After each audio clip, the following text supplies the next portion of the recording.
Chapter 10. Hear ye the word which the Lord speaketh unto you, O house of Israel. Thus saith the Lord, learn not the way of the heathen, and be not dismayed at the signs of heaven, for the heathen are dismayed at them. For the customs of the people are vain, for one cutteth a tree out of the forest, the work of the hands of the workman with the axe. They deck it with silver and with gold, they fasten it with nails and with hammers, that it move not. They are upright as the palm tree, but speak not. They must needs be borne, because they cannot go. Be not afraid of them, for they cannot do evil, neither also is it in them to do good. For as much as there is none like unto thee, O Lord, thou art great, and thy name is great in might. Who would not fear thee, O King of nations? For to thee doth it appertain. For as much as among all the wise men of the nations, and in all their kingdoms, there is none like unto thee. But they are altogether brutish and foolish. The stock is a doctrine of vanities. Silver spread into plates is brought from Tarshish, and gold from Uphaz. The work of the workman and of the hands of the founder. Blue and purple is their clothing. They are all the work of cunning men. But the Lord is the true God. He is the living God, and an everlasting King. At his wrath the earth shall tremble, and the nations shall not be able to abide his indignation. Thus shall ye say unto them, the gods that have not made the heavens and the earth, even they shall perish from the earth and from under these heavens. He hath made the earth by his power, he hath established the world by his wisdom, and hath stretched out the heavens by his discretion. When he uttereth his voice, there is a multitude of waters in the heavens, and he causeth the vapors to ascend from the ends of the earth. He maketh lightnings with rain, and bringeth forth the wind out of his treasures. Every man is brutish in his knowledge. Every founder is confounded by the graven image. For his molten image is falsehood, and there is no breath in him. They are vanity, and the work of errors. In the time of their visitation they shall perish. The portion of Jacob is not like them, for he is the former of all things, and Israel is the rod of his inheritance. The Lord of hosts is his name. Gather up the wares out of the land, O inhabitants of the fortress. For thus saith the Lord, behold, I will sling out the inhabitants of the land at this once, and will distress them, that they may find it so. Woe is me for my hurt, my wound is grievous. But I said, truly this is a grief, and I must bear it. My tabernacle is spoiled, and all my cords are broken. My children are gone forth of me, and they are not.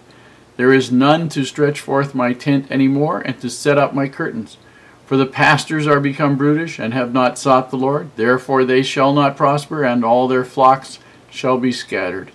Behold, the noise of the Brit is come, and great commotion out of the north country, to make the cities of Judah desolate, and a den of dragons. O Lord, I know that the way of man is not in himself. It is not in man that walketh to direct his steps. O Lord, correct me, but with judgment, not in thine anger, lest thou bring me to nothing. Pour out thy fury upon the heathen that know thee not, and upon the families that call not on thy name. For they have eaten up Jacob, and devoured him, and consumed him, and have made his habitation desolate. Jeremiah is really a very intelligent man, and he has wonderful images, and a very logical kind of individual. He's dealing with a very frustrating situation, but here he does something which I really appreciate, and it applies just as much today as it did then. He logically explains the stupidity and the idiocy of worshiping an idol. Now, there are two kinds of idols. There are the kinds men make in these days, and there's the kinds that we have nowadays. And an idol is anything that takes precedence, that is given more importance than it deserves, and that takes time away from family and God and things that are righteous.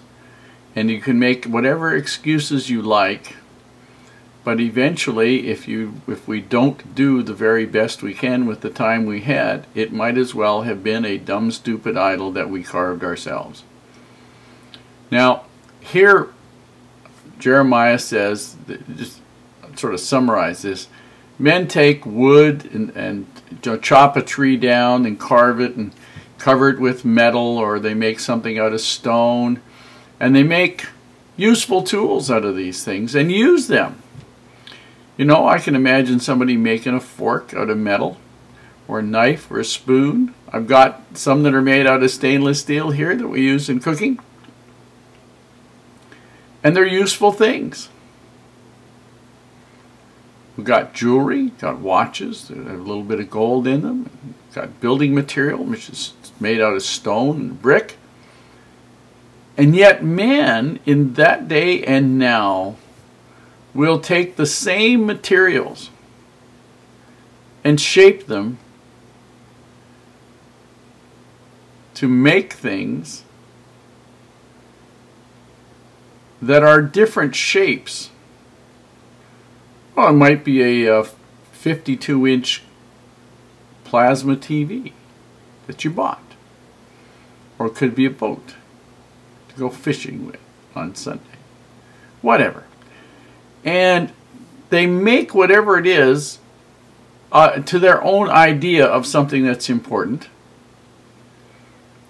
And then they assume that the same thing that they made something else out of, a fork, some glass, whatever, anything they bought, somehow has got superpowers and abilities and can work miracles for them.